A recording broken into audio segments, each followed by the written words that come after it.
इस वक्त वाल्मीकि नगर से एक बड़ी खबर आ रही है। वाल्मीकि नगर वासियों को नए वर्ष की शुभ अवसर पर एक बहुत बड़ी सौगात मिली है।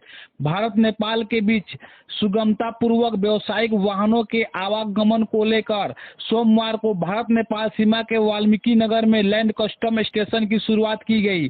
केंद्रीय वित्त राज्य मंत्री पंकज चौधरी ने देश के 120वें और बिहार के 12वें एलसीएस का उद्घाटन किया। उद्घाटन के साथ ही मंत्री पंकज चौधरी ने 2 व्यावसायिक वाहनों को सीमा पर भेजकर इसकी शुरुआत की। उद्घाटन के बाद मंत्री पंकज चौधरी ने कहा कि वाल्मीकि नगर पर खुला लैंड कस्टम स्टेशन। उद्घाटन के बाद मंत्री पंकज चौधरी ने कहा कि वाल्मीकि नगर पर खुला लैंड कस्टम स्टेशन आधुनिक तकनीकी से युक्त है। वैसे तो पूरे देश में 120 एलसीएस सेंटर हो गया है। इसके उद्घाटन के साथ ही ईडीआई से लैस एलसीएस पहले 52 था और इस उद्घाटन के साथ ही यह 53 हो गया है।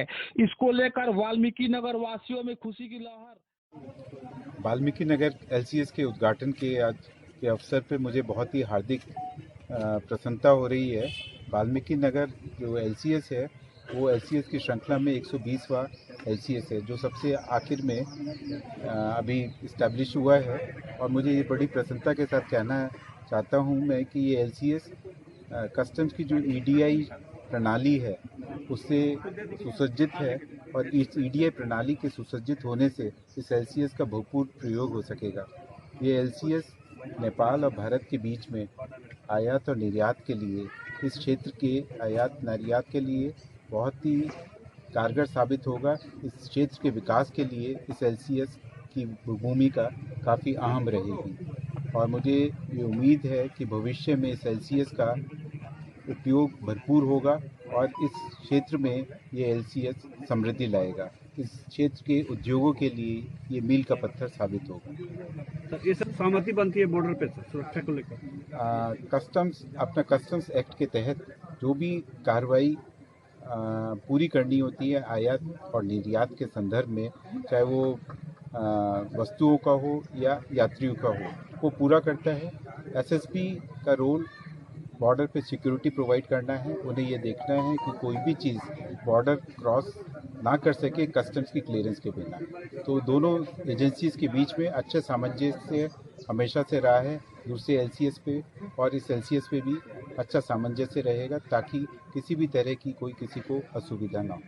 सर, गुड्स डायरेक्ट जाएंगे या उसके लिए यहाँ पे व्यवस्था की जाएगी उतरने का, फिर से उसको लोडिंग अनलोडिंग का गोदाम रखा जाएगा?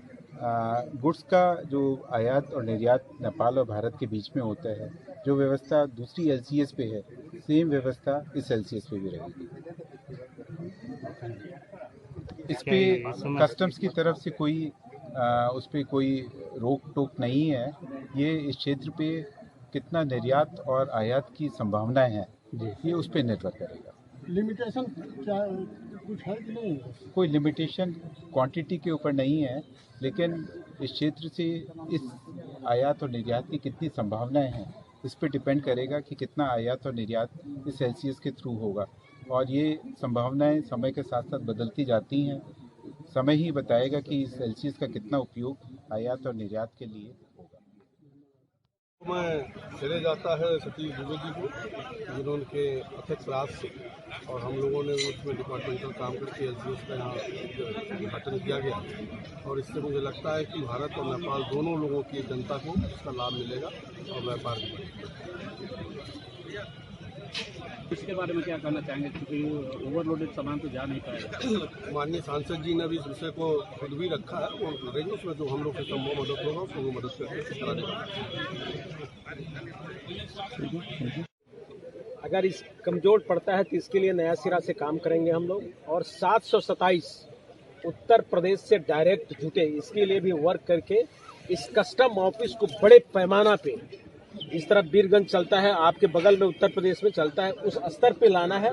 इसमें बहुत से कामें करना है जो काम भविष्य में हम लोग करेंगे। अभी तो यूपी से कनेक्ट ही नहीं है, जंगल में रास्ता ही नहीं है, कैसे आएगा? तो वही तो मैं बोला कि 727 अब एनएच की तो बात मैंने बोला, उस पर भी हम लोग काम करेंगे और आपका ब्राज पर भी काम करेंगे। सड़क के साथ साथ एयर मार्ग से भी नेटवर्क की बात करें, नेटवर्क की एयर मार्ग की जो बात है ना, इसमें जब तक जमीन अधिग्रहण एक बहुत मायने रखता है। इस कस्टम ऑफिस को खोलने के लिए जमीन अधिग्रहण में इतनी लंबी समय लग सकती है, तो एक हवाई मार्ग के लिए कितना समय समस्या है। नेटवर्किंग भी एक बड़ा इशू है वाल्मीकि नगर। देखिए, नेटवर्क का जो मामला है इस पे भी हम लोग काम करेंगे। कल भी आया था मामला कि बीएसएनएल का नेटवर्क यहाँ काम नहीं करता है, तो मैंने कहा था कस्टम पदाधिकारी लोगों से वाईफाई से तत्काल काम करिए, सदन चलने दीजिए, हम लोग लग के यहाँ नेटवर्क भी बढ़िया से काम करें इसका सर प्रयास। काफी दिनों से आप लगे हुए थे इस काम को लेकर, यहाँ के लोगों में काफी खुशी है, क्या संदेश? देखिए, अपार खुशी है। जब कोई भी इंसान अपने काम को आगे लेके बढ़ता है और पूरा होता है तो काफी खुशी मिलता है। पूरे चंपारण को खुशी है, उस खुशी में हम भी हैं। Thank you.